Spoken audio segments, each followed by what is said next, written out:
Maunlad na Pilipino. Pagtalakay sa iba't ibang pamamaraan sa kaunlaran ng kabuhayan. Maunlad na Pilipino sa 702 DZAS Radyo TV. Agapay ng Sambayanan. Ako po si Charlita Berdon Pangan, the Assistant GM of Lamak Multipurpose Cooperative dito sa Lamak, Pinamungahan, Cebu. Makinig po kayo sa Maunlad na Pilipino radio program ng Department of Agriculture. Dito lamang sa 702 DZAS. Suportahan po natin ang mga Pilipinong magsasaka at mangingisda. Ella Arsiaga. Para sa Maunlad na Pilipino sa 702 DZAS FEBC Radyo TV. Agapay ng Sambayanan. Gumigising ng maaga, panibagong hamon sa'kin ng araw na to. Magsusumikap at nangangarap para lamang sa inyo. Muli, magandang araw mga ka-agri. Ito po ang Maunlad na Pilipino kung saan ay hatid namin ang mga kaalaman, balita at talakayan na iikot sa sektor ng agrikultura. Ayun po, no? So, parang isang taon na po tayo bago huling nagkasama. Hindi po, no? Nakaraang linggo lang naman din. At nagpalit na rin ho tayo ng taon. Siyempre, bago po tayo tuluyang mag-umpisa sa ating programa, pinakamahalagang pakikipag-usap natin ay ang pakikipag-usap po natin sa ating Panginoon. Kaya manalangin po muna tayo. Panginoon naming Diyos, ipinagkakatiwala po namin sa inyo ang aming katawan at isipan. Bigyan mo po kami ng lakas, kagalingan at kapayapaan. Lord, pagalingin po ninyo ang anumang karamdaman at punuin kami ng inyong pag-ibig at biyaya. Tinataas rin po namin syempre as always ang simula kabuuan hanggang napag ng programang ito. Ito po ang aming samot dalangin sa matamis na pangalan ng inyong anak. Amen. At para sa salita ng karunungan, para sa tiyaga, malayo ang mararating ng hindi sumusuko. Magandang umaga po! Kamusta? Ako po si Ella Arsiaga. Ngayon po ay araw ng Sabado, ikasampu sa buwan ng Enero, taong 2026. And of course, welcome po namin kayo sa Season 8, Episode 2 ng Maunlad na Pilipino. Dito pa rin po sa 702 DZAS FEBC Radio TV, Agapay ng Sambayanan. Sa mga kakatunin pa lamang sa po natin, program, welcome po once again. Accessible tayo sa online streaming ng dzas.febc.ph. Gayon din po sa pamamagitan ng Facebook. Pwede po kayo magtungo sa 702 DZAS FEBC Radio TV Facebook page and of course sa radyo sa talapitan 702 sa AM band. At para sa umagang ito, atin pong makakasama muli po para sa segment kung saan katuwang po natin ang Agricultural Training Institute, ang Agri On Air, para po sa ating impormasyong hatid tungkol sa Farmers Field School. Narinig yun na po ba yan? Or FFS. At particularly, ang ating pong FFS na ito ay sa ating Low Glycemic Index or Low GI Rice Production. So, makasama po natin ang CDMS Chief ng ATI Cagayan Valley, na base po sa San Mateo, Isabela. Walang iba kundi si Mr. Jimcel Salvador. So, yan pong ating talakayan. At bukod po dyan, atin pong matutunghayan din ngayong umaga ang Regions on the Go.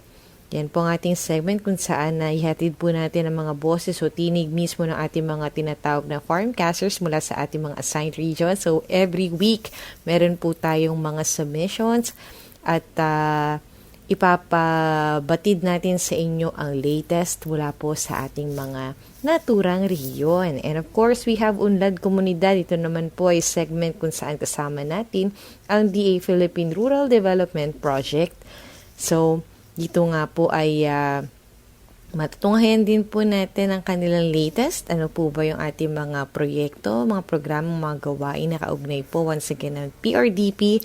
And of course, ito po ang isa sa mga personal favorites ko kasi mahilig po tayo sa mga useful information. At ayan nga po ang ating agri-trivia segment na kung tawagin po natin dito sa ating program ay Batid pa ninyo. Siyempre, hatid po namin yan sa inyo isang oras na hitik sa impormasyong ugnay sa agrikultura. At ngayon, narito naman po, kagaya po ng ating naibahagi sa inyo kanina ang ating mga kasamahang farmcasters para sa Regions on the Go. Francisco, Department of Agriculture, Mimaropa. 1,068 magsasaka sa Oriental at Occidental Mindoro tumanggap ng fuel subsidy mula sa DA Mimaropa. Matagumpay na naipamahagi ang mga fuel cards sa ilalim ng Fuel Assistance to Farmers Project sa lalawigan ng Oriental at Occidental Mindoro. Ang inisyatibong ito ay pinangunahan ng Department of Agriculture, Mimaropa, katuwang ang mga lokal na Municipal Agriculture Office. Sa bayan ng Victoria, Oriental Mindoro, umabot sa kabuang 646 na mga magsasaka ang naging benepisyaryo ng programa. Samantala, nagpatuloy naman ang pamamahagi ng tulong sa Sablayan Occidental Mindoro, kung saan 422 benepisyaryo naman ang nakatanggap ng kanilang fuel cards. Ang mga magsasaka na nagmamay-ari o gumagamit ng mga makinaryang pangsakahan na naging benepisyaryo ng programa na naglalayong maibsan ang gasto sa produksyon at matiyak ang pagpapatuloy ng mga gawaing bukid, gaya ng paghahanda ng lupa, pagtatanim at mga aktibidad pagkatapos ng ani. Labis naman ang katuwaan ng mga benepisyaryo sa kanilang biyayang natanggap. Samantala, ang proyektong ito ay bahagi ng patuloy na pagsuporta ng pamahalaan sa pamamagitan ng paghahatid ng serbisyong direktang tumutugon sa pangangailangan ng mga magsasaka. Mel Francisco, nag-uulat para sa Department of Agriculture, Mimaropa. J. Michael Bragas mula sa Department of Agriculture, Central Visayas. Bagong battle cry ng Department of Agriculture Central Visayas Day 7, inilusad nitong Lunes, January 5, 2026 na magsisilbing bagong gabay para sa implementasyon ng programa at proyekto para sa taong 2026.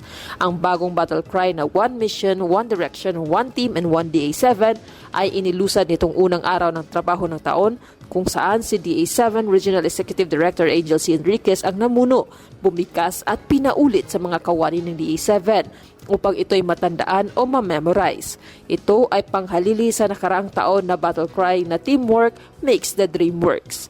Sa kabilang banda, nitong December 26, 2025, tinurn over ng D7 sa pangunguna ni Director Enriquez ang cheque na nagkakahalaga ng 27 million pesos para sa City Local Government of Canlaon, probinsya ng Negros Oriental na tinanggap ni Melo Jean Villamonte, ang representative ng LGU Canlaon. Ang pondo na galing sa Rehabilitation and Recovery Program Quick Response Fund ng DA ay tulong para sa mga magsasaka na apektado sa pagputok ng Mount Canlaon na nagbigay ng malaking pinsala sa kanilang pangkabuhayan.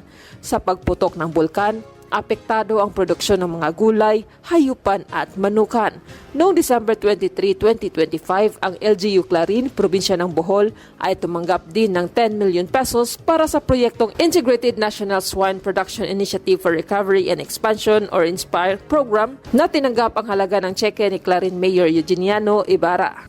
Ang INSPIRE program ay pinatupad para sa Bantay ASF sa barangay o Babay ASF program. Ang INSPIRE program ay pinatupad para sa Bantay ASF sa barangay or Babay ASF program upang pagtibayin ang biosecurity at disease control measures at paglaguin ang populasyon ng mga baboy upang palakasin muli ang industriya ng babuyan na natamaan ng ASF. J. Michael Bragas, nag-uulat mula dito sa DA Central Visayas Region. Isinagawa ng Department of Agriculture Regional Field Office 10 sa ilalim ng Provincial Operations Center o POC ng Bukidnon ng isang pagsasanay sa Agricultural Extension Workers o AEWs at Local Farmers Technicians o LFTs hinggil sa digital rice reporting na idinaos kamakailan lamang sa Malayblay City, Bukidnon bilang bahagi ng patuloy na advokasya ng ahensya sa modernisasyon at digitalisasyon ng rice monitoring sa lalawigan. 40 AEWs at LFTs mula sa iba't ibang limang munisipalidad ng lalawigan ang lumahok sa pagsasanay, kung saan tinuruan sila sa paggamit ng mga digital platforms at mga proseso sa rice case reporting. Layunin nito na tugunan ang pangangailangan para sa tumpak at napapanahong datos sa sektor ng agrikultura sa pamamagitan ng paglipat mula sa mano-mano at paper-based na sistema tungo sa digitalisasyong pag-uulat. Inaasahan ng DA10 ang real-time reporting at mas malinaw na pagpaplano ng mga interbensyon sa mga sakahan. Sa pagtatapos ng pagsasanay, inaasahang ipatupad ng mga kalahok ang digital rice reporting sa kani-kanilang lugar at magbibigay ng mga rekomendasyon para sa patuloy na pagpapabuti ng sistema. Sa kabilang dako naman, pinangunahan ng Department of Agriculture Regional Field Office 10 sa pamamagitan ng Agribusiness and Marketing Assistance Division o AMAD ang pinagsamang inspeksyon at price monitoring ng bigas bilang isang maagap at estratehikong hakbang upang mapangalagaan ang kapakanan ng mga mamimili laban sa posibleng pagtaas o hindi makatarungang paggalaw ng presyo sa merkado, lalo na sa panahon ng Kapaskuhan na isinagawa sa Cagayan de Oro City kamakailan lamang. Isinagawa ang naturang operasyon katuwang ang Bureau of Plant Industry o BPI, National Food Authority o NFA, Bureau of Customs o BOC, Department of Trade and Industry o DTI, City Local Government Unit ng Cagayan de Oro at ang Local Price Coordinating Council o LPCC na layong pigilan ang hindi makatwirang pagtaas ng presyo ng hoarding ng bigas at tiyaking mananatiling abot kaya at sapat ang supply ng pangunahing bilihin. Para sa Maunlad na Pilipino, ito po si Nazangana mula sa Region 10. Maunlad na Pilipino sa 702 DZAS Radyo TV, Agapay ng Sambayanan. At para po sa edisyong ito ng Agri On Air, para po sa mga bagong kilala sa segment na ito, ang Agri On Air po ang ating segment. Kasama po ang Agricultural Training Institute. Sa pakikipagtulungan po natin sa ATI, tayo po ay nagkakaroon ng mga discussion at mga panauhin na magpapaliwanag sa atin ng mga bagong teknolohiya, bagong mga produkto po na kaugnay ng ating sektor ng agrikultura. At para po sa araw na ito, makasama po natin ang CDMS Chief po ng ATI or Agricultural Training Institute sa Cagayan Valley na base po sa San Mateo. Isabella, welcome po sa ating program Sir Jim Salvador na magpapaliwanag po sa atin o ikikwento po sa atin ang tungkol sa low glycemic rice. Once again, sir, welcome po sa ating programa. Yes, ma'am. Good morning po sa ating lahat. Sa mga tagapakinig ng ating programa ngayong araw po na ito. Ayun. Kinagagalak po namin na makasama po kayo sa araw na ito. Sir, pwede po ba nating maipaliwanag lang ng konti? Ano po yung ating tinatawag na CDMS? I mean, para po sa mga hindi po familiar dito, ano po yung ginagawa natin sa inyo pong tanggapan? Okay. So, muli, maraming salamat po, ma'am, sa opportunity na makasama at mapabilang sa programang ito. Para po sa kaalaman ng lahat, ang CDMS po ay Career Development and Management Section. So, yung sector po ito or section po na ito sa aming tanggapan, kami po ang nagkakandak ng mga capability building programs, training programs, scholarship, and ganun din sa ating mga internship program po ng Agricultural Training Institute. Yan. Ayun nga po, no, sa atin pong capacity sa CDMS, ano po ba yung ating, isa po sa mga tinututukan po natin right now, yung FFS on Low Glycemic Index Rice Production. So ano po yung tungkol dito, sir? Okay. So, napakaganda po nung inyong katanungan, ma'am. Bago po natin talakayin itong tinatawag natin na low glycemic index rice or low GI rice, mahalaga po muna na maipaliwanag ko kung ano yung tinatawag natin na Farmer Field School or yung FFS. So, ang FFS po ay isang paraan ng pagtuturo kung saan ang mga magsasaka ay nagtitipon sa isang lugar. Maaaring sa isang classroom, sa isang barangay hall, sa community center, or kahit mismo sa field or sa ilalim ng puno upang matutunan yung mga tamang teknolohiya at makabagong pamamaraan pagdating sa pagsasaka. So ang pinakalayunin po ng FFS na ito ay para gabayan ang ating mga farmers na magkaroon sila ng tamang desisyon pagdating sa kanilang pagpapalay upang mamit natin yung magandang ani at magandang kita. So ngayong taon po na ito, ang kinandak po ng ating ahensya, ang kauna-unahang Farmer Field School pagdating po sa Low Glycemic Index Rice na naisagawa po ito kasama ang iba't iba nating mga partner agencies. So karaniwan, ang FFS po natin ay umaabot hanggang 14 sessions na may higit kumulang na 25 na participating farmers sa bawat batch. At sa loob ng halos isang cropping season po ito na pagsasanay at pinag-aaralan nila ang mga mahalagang growth phases or stages ng ating palay. Dumadaan po sila sa aktual na paghahanda ng lupa, pagtatanim, tamang pag-aabono, pagpapatubig, pagmomonitor ng peste, hanggang sa maani at maiimbak yung ating inaning palay. Ayan, doon sa kanilang mga tanim. Sa pamamagitan po ng Farmer Field School, natututo ang ating mga magsasaka hindi lamang sa theory or sa mga update na technology, sa lecture or discussion, kundi meron din po tayong mga hands-on or actual na pagsasagawa by learning by doing approach doon po sa ating field. Kasama na rito yung ating FFS on good agricultural practices for low GI rice production. Ayan. Yun. So dito nga po sir na naipaliwanag natin. Thank you so much po para sa benepisyo po natin mga tagapakinig yung ating tungkol sa Farmer Field School at saka ito nga sa ating low glycemic index or low GI rice na focus po natin sa naturang FFS na ito. So marami po pala, no? Parang per topic po, tama ba yung ating FFS? So ano po yung pinagkaiba niya dun sa mga iba pa? Okay. So, marami po tayong mga FFS na kinakandak. Meron po tayo dyan yung sa palay check system.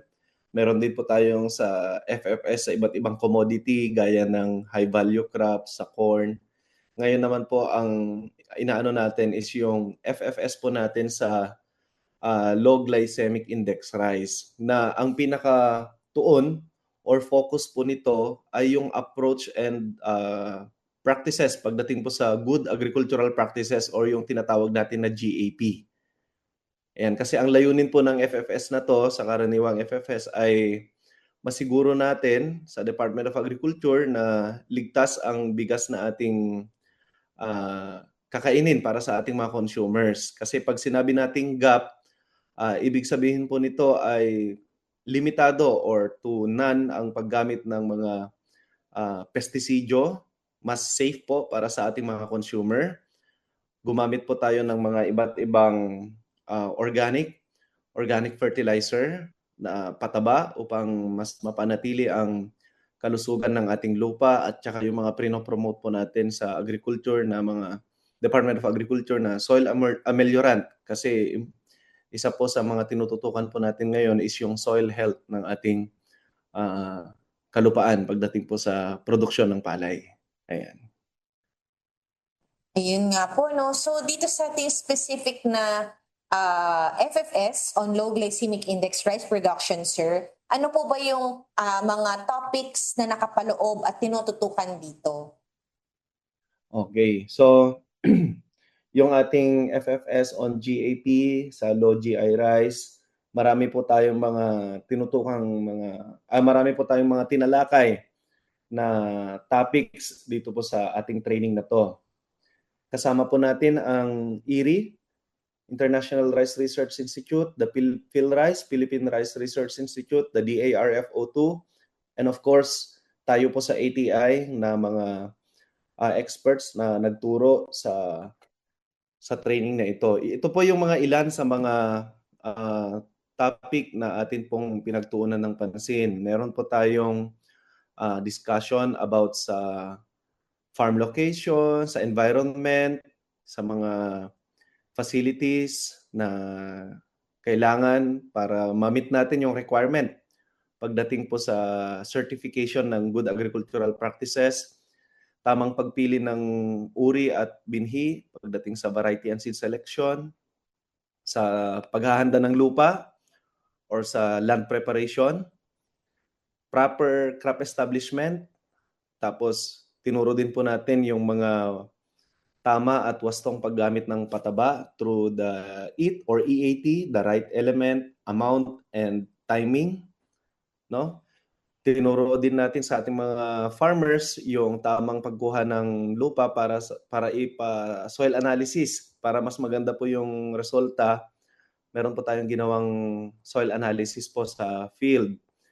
Sa water management, sa pagdating sa insect, sa weeds, sa disease, lahat po yan hanggang sa harvesting at post-harvest management. Ayan. And of course, kinonsider din natin yung tamang pamamaraan ng pagre-record at pagdo-document kung ano man yung mga activities ng ating mga farmers, basic record keeping, and of course, the proper use of PPEs kasi kino-consider din natin yung workers' health and safety pagdating po sa good agricultural practices. So sa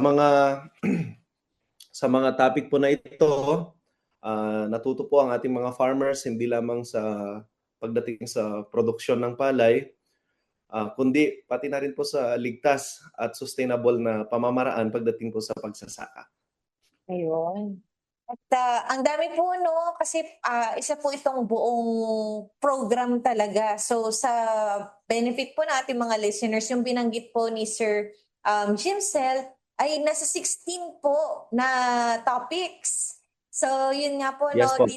Ang tawag dito, ang kasunod po nating katanungan naman dito, sir, di ba pagdating naman sa mga bigas, sa side ng consumer, parang ang ano lang naman dito, yung sa presyo din tayo nakatingin, no? Pero marami din tayo sa side naman ng mga nagde-develop ng mga maayos na binhi siguro ng bigas sa side ng agrikultura, be it yung mga farmer o yung mga tayo nga po dito sa ating tanggapan nga po sa Department of Agriculture, marami tayong mga uri ng bigas. So isa na nga po itong low glycemic index rice. Ano po bang ibig sabihin nito? Ito po ba parang panibago ulit or parang inayos lang po ng mga existing na?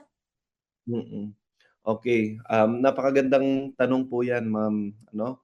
So ang low glycemic index rice po ay isa po itong uri ng bigas na kumbaga existing na po ito, yung na mas mababa lang yung tinatawag na amylose content.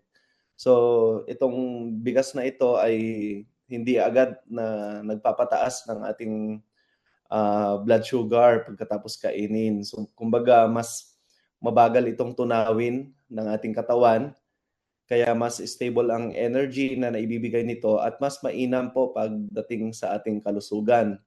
Lalong-lalo na po sa mga consumers natin na may diabetes, or mga nagbabantay ng timbang or nagda-diet. At ang dahilan kung bakit mababa ang glycemic index ng ganitong bigas ay mas mataas po yung fiber nito at dahil dito, mas mabagal yung pag-absorb ng asukal sa dugo. So madaling sabi, ang low GI rice ay mas malusog, mas hindi ito bigla ang pagtaas pagdating sa blood sugar. At magandang option po ito para sa mga health conscious nating mga consumer kasi tayong mga Pilipino pagdating sa kanin, parang kumbaga laging kasabihan, rice is life. Rice is life. Ayan. So ang halimbawa po ng variety na prinomote po natin sa ating kauna-unahang demonstration ng low GI rice dito sa buong Pilipinas ay yung PSB-RC 86 na galing po ito sa International Rice Research Institute. Ayan. Okay? Nakakatuwa naman po na sir, nabanggit nyo yung maayos na option para po sa ating mga, syempre tayo yung mga kakain, lahat naman nag-apply, no? So parang meron tayong conscious na pag-iisip about sa mga choices natin, hindi lang tayo nakatingin sa presyo, pero dun sa benepisyo nito in terms sa ating kalusugan or with regards sa ating kalusugan. At maganda po kasi marami dito marami sa atin yung parang yun, blood sugar na yung mga nagiging considerations sa din sa Yes. pang-araw-araw. At dahil nga po dyan, dito sir sa ating FFS on low GI rice po, bakit po natin naisip na i-offer po yung ganitong klaseng pagsasanay? Okay. Napakaganda pong katanungan yan, ma'am. Kasi dito po sa Cagayan Valley ay maganda po yung ating working relationship with the DARFO2, the Regional Field Office sa RICE program. Meron po tayong mga series of workshop and consultations na conduct, and then isa po yan yung pag-establish ng kauna-unahang low GI rice. At naging parte po natin dito is yung pagsasanay sa ating mga farmer beneficiaries. Katuwang po natin dyan at ang nag-lead po ng ating program, kasama po ang DARFO2, Field Rice, yung ETI po dito sa Cagayan Valley, at ng International Rice Research Institute. Dahil dyan, nagsama-sama po ang ating mga partner agencies upang isagawa itong pagsasanay na ito, yung promotion ng low GI rice na ito upang matulungan yung ating mga farmers na mapataas ang kita sa pamamagitan ng pagtatanim at pagbebenta ng low GI rice. Ayan. So bukod po sa kita, naniniwala po tayo na ang proyekto ay makakatulong rin sa pagpapababa ng pagtaas ng kaso ng mga diabetes dito po sa Pilipinas. Ayan, sa pamamagitan ng pagtangkilik sa mga ganitong healthier options in terms of rice. Ayan. So hindi lang po ito, marami po tayong mga pinopromote na healthier options po. Pagdating po sa rice, meron din po tayong brown rice, itong bago ngayon, itong low GI rice, ayan, na maaari pong i-consume ng ating mga consumers. Ayan. At ayun po, no, para po sa ating segment na ito ay kumbaga abangan po natin ang katuloy ng ating diskusyon sa mga susunod po nating episodes, pagkat yun lamang po ang oras na meron po tayo para sa araw na ito. Once again, abangan po natin ang ating talakayan tungkol sa FFS on low GI rice production sa ating mga susunod na episode.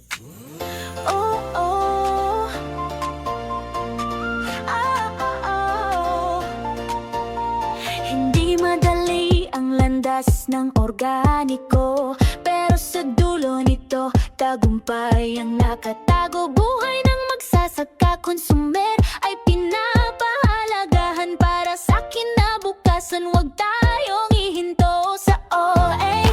May rason ang bawat hirap, may halaga sa puso. Kita umapaw pa, kaya't huwag nang magkatubili. Halina sumama, tayo ay mag-ani. Ang gusto ko ay sobrang okay dito sa yaya. Halika na halina at kumita sa organikong agrikultura.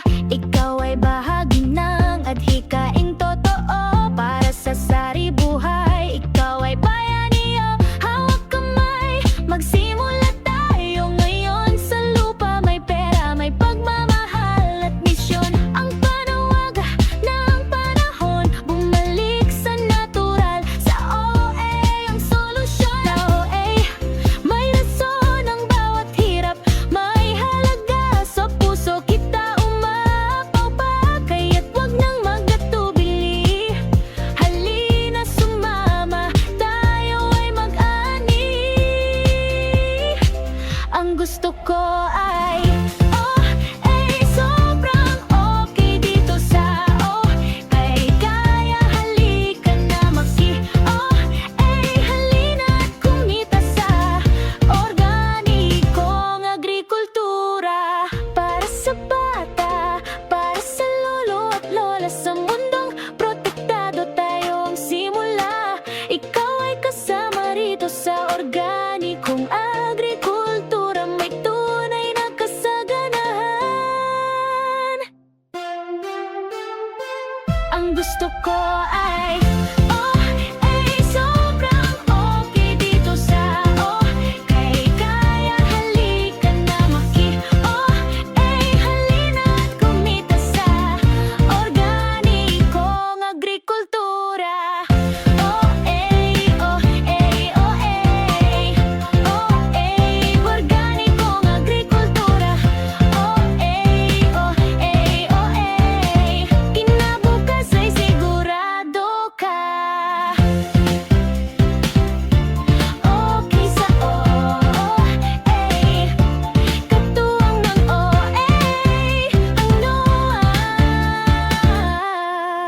Alam mo ba na may programa ang pamahalaan para sa OA o Organikong Agrikultura? Ang National Organic Agriculture Program o NOAP ay katuwang ng bawat organikong magsasaka sa pagpapalago ng kabuhayan, paghahatid ng ligtas na pagkain sa bawat tahanan at pangangalaga sa kalikasan. Ito ang National Organic Agriculture Program. Okay sa OA.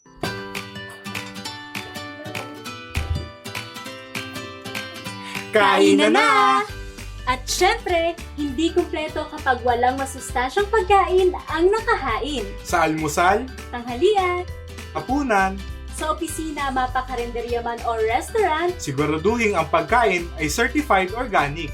Ang mga certified organic na produkto ay mabibili sa OA Marketplace. dito makasisiguro ka na sariwa, ligtas at tatak PGS ang mga produkto. Direkta ka pang makatutulong sa magsasaka dahil sila mismo ang kausap mo sa kabilang linya. Kaya para garantisadong organiko ang ihahain, Tatak PGS ang hanapin. Maunlad na Pilipino sa 702 DZAS Radyo TV, Agapay ng Sambayanan. At nagbabalik po ang Unlad Komunidad once again for this year. At katuwang po natin dito ang Philippine Rural Development Project. Hatid po sa atin ni Ma'am Julie A.S. Brandon R. Barao. Siya po ay Information Officer ng InfoAce NPCO, ang ating UK sa araw na ito. Ngayong umaga sa Unlad Komunidad, ating mapapakinggan ang mga naisakatuparan ng Department of Agriculture Philippine Rural Development Project o DAP-RDP sa taong 2025. Sa pagtatapos ng taong ito, malinaw ang naging bunga ng proyekto. Mas umangat ang kabuhayan ng ating mga magsasaka at mangingisda at mas lumawak ang kanilang mga oportunidad sa kanayunan. Para sa maraming magsasaka at mangingisda, ang araw-araw na hamon ay hindi lang tungkol sa produksyon. Kasama rin rito ang layo ng pamilihan, kakulangan sa kabuhayang alternatibo, at ang pagdepende sa iisang pagkukunan ng kita. Mga hamon na matagal nang humuhubog sa kinabukasan ng mga pamilyang magsasaka.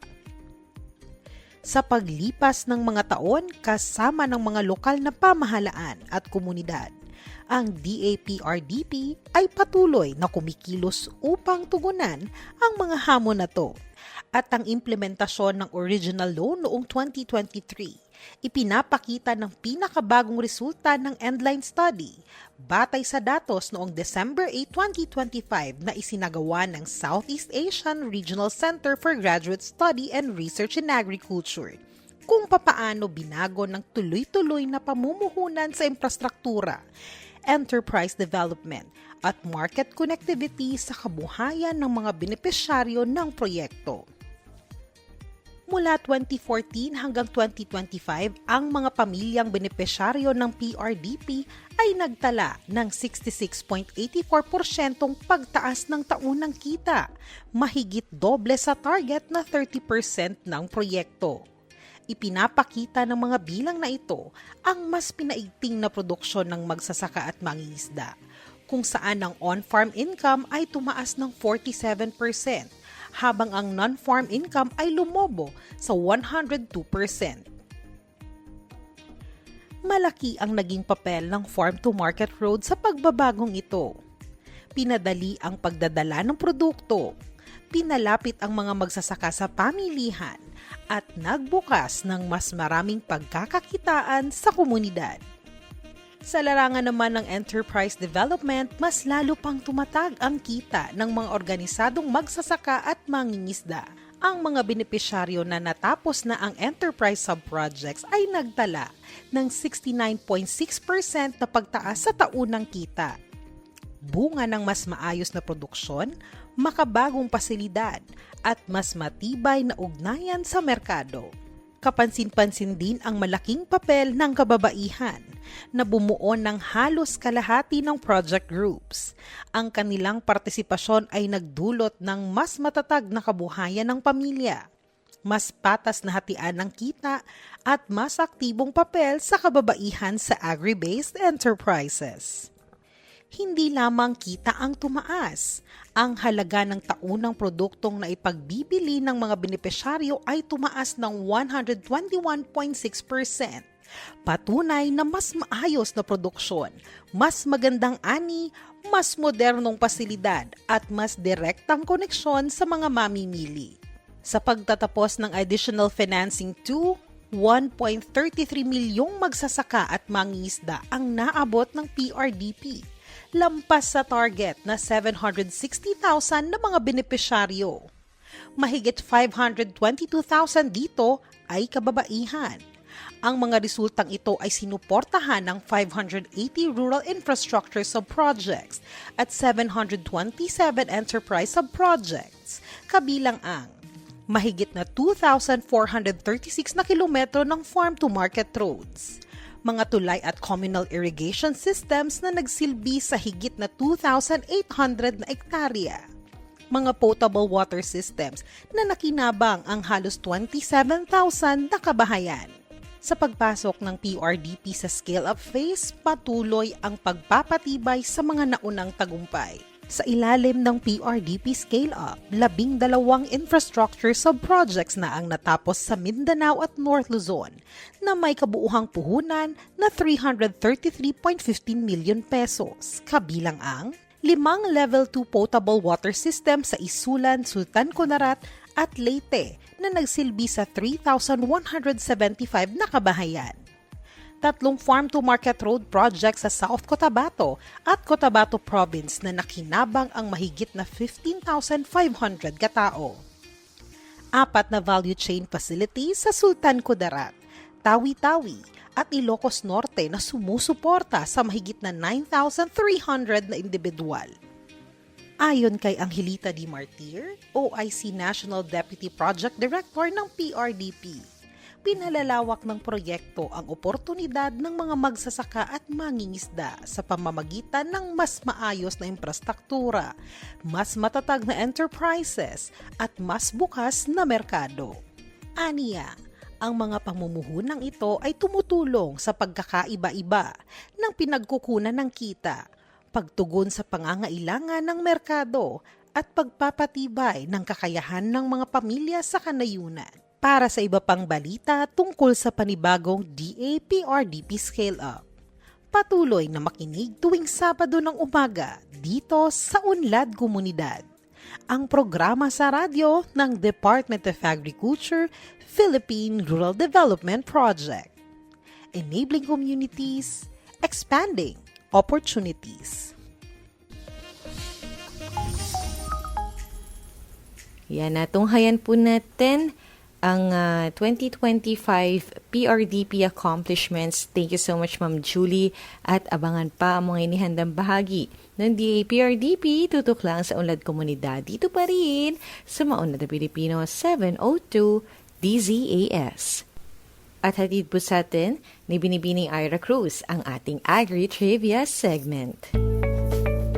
Magandang Sabado mga ka-agri! O akalain nyo yun, nasa Year of the Horse na tayo, 2026. Kaya Happy New Year sa lahat ng ating mga tagapakinig dito sa DZAS. At syempre, kahit nagbago ang taon, narito pa rin ang ating Agri-Trivia segment, ang Batid Ba Ninyo? Batid ba ninyo na pirmado na ng Pangulong Bongbong Marcos ang 6.79 trillion peso na 2026 national budget ng Pilipinas? Ito nga ay opisyal nang naging batas noong 5 ng Enero 2026 na may layuning itaguyod ang kaunlaran ng bansa at siguraduhing umabot sa tamang paggasda ang pondo ng bayan. At pang-ilan naman ba sa mga sektor ang nakatanggap ng malaking alokasyon? Narito ang ating tala. Ang education ang may pinakamalaking pondo na umaabot sa humigit kumulang 1.3 trillion pesos para sa pagpapatayo ng mga silid-aralan, dagdag na guro at iba pang pangangailangan sa edukasyon. Sumunod naman ang health sector na may 448 billion peso para sa universal healthcare at pag-angat ng serbisyong pangkalusugan sa bansa. At ang sektor ng agrikultura na malaki ang papel sa pagkain ng sambayanan ay nakatanggap ng halos 297 bilyong piso.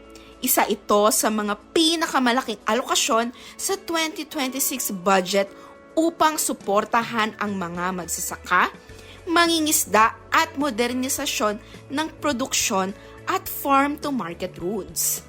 Batid ba ninyo na ang agriculture o ang agrikultura ay hindi lamang tungkol sa pagtatanim ng palay at gulay? Ito ay pundasyon ng ating food security at kabuhayan ng milyon-milyong Pilipino.